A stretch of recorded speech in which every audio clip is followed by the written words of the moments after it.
Hello, everyone, and welcome back to Learning with Jelly.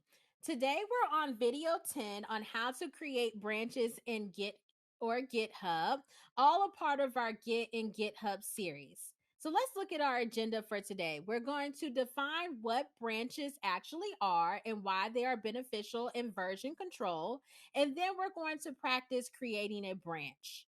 So, branches, what are they?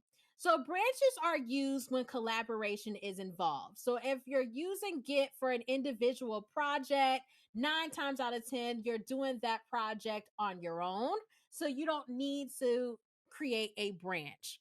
But most of the time in industry, you'll have multiple people working on the same project, and branches are used for that. So, say for instance, you want to create a branch where you're working on sprint one, another branch where you're working on sprint two, or a branch for each individual teammate. Or maybe in the world of data science, you're creating a branch for EDA, another branch for the baseline model, and another branch for the app deployment. So, branches are very beneficial when you have multiple features of a project or you have multiple collaborators and you want to separate out the two. Branches can be merged into the main branch. So it's just like a tree. You may have branches on the outside, but then it merges right into the trunk. Okay. So you can merge in branches via what we call pull requests. And we're going to look at that momentarily. Always make sure you are pushing to the right branch. So it's very important to check what branch you're on just by calling the command get branch. Okay. So if we want to create a branch, it's just as simple as doing get branch, the name of the new branch we want to create, and then get checkout and actually check out to that branch, and then doing a get status. Okay. So in this case, I'm creating a new branch called collab1 underscore EDA.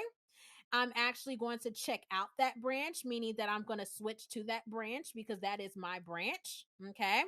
And then once I go into GitHub remotely, I can click down and I can see that I have that branch created. Once on that branch, you can create your own files and push them to that specific branch. The branch is not going to show up in GitHub until you actually add a file to it. So let's actually create this branch. So I'm going to go and I'm inside my GitHub first. So I'm just going to do Control L. I'm going to do a Git branch to see how many branches I have. And right now, I only have a branch called main. Okay. So now I want to create another branch and I'm just going to call it test. So I'm going to say Git branch test. And with Git branch test, now I'm going to do Git checkout test. And now I see that I've actually switched to that branch, right? So if I do a get status, I can see that I'm on branch test. There's nothing to commit. The working area is clean, right? And so in this case, let's say that I want to create a coding notebook. So I'm going to do touch to create the file. And I'm going to create firstcode.ipynb. And now with this first code.ipynb, I'm going to hit code to bring up my Visual Studio Code editor.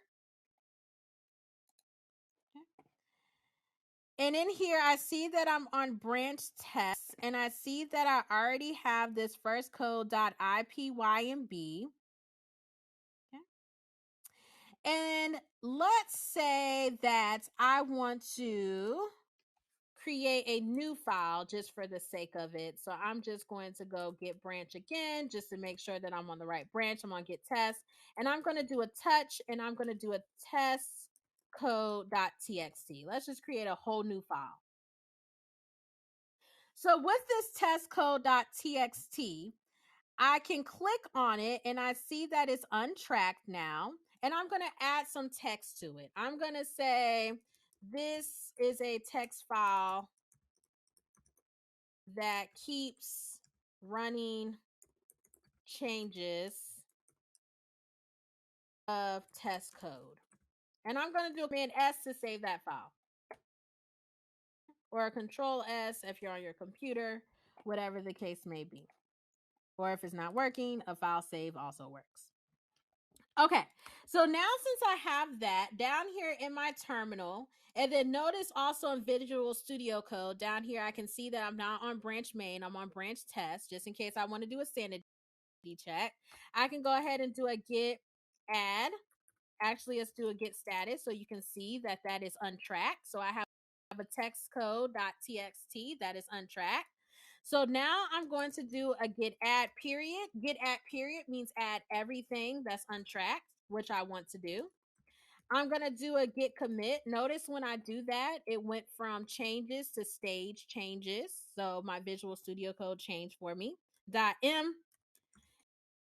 And I'm going to say adding a test code txt file.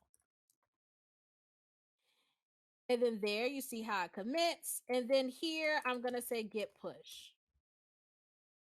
Okay.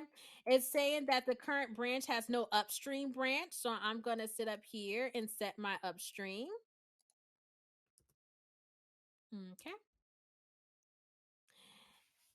And then here, if I go inside GitHub and I hit refresh, I see test had recent pushes less than a minute ago. I hit it down and I see now that I have this test branch. So now it says I can compare and pull request. It says that it's able to merge, right? And I'm just going to say just adding test branches txt file. Maybe that's an important file that I actually want to merge inside of my main branch. Create pull requests. Okay, and then I'm just going to go ahead and merge it and confirm that merge. All right. Most of the time, you may assign pull requests to a specific reviewer, a specific assignee, etc., etc.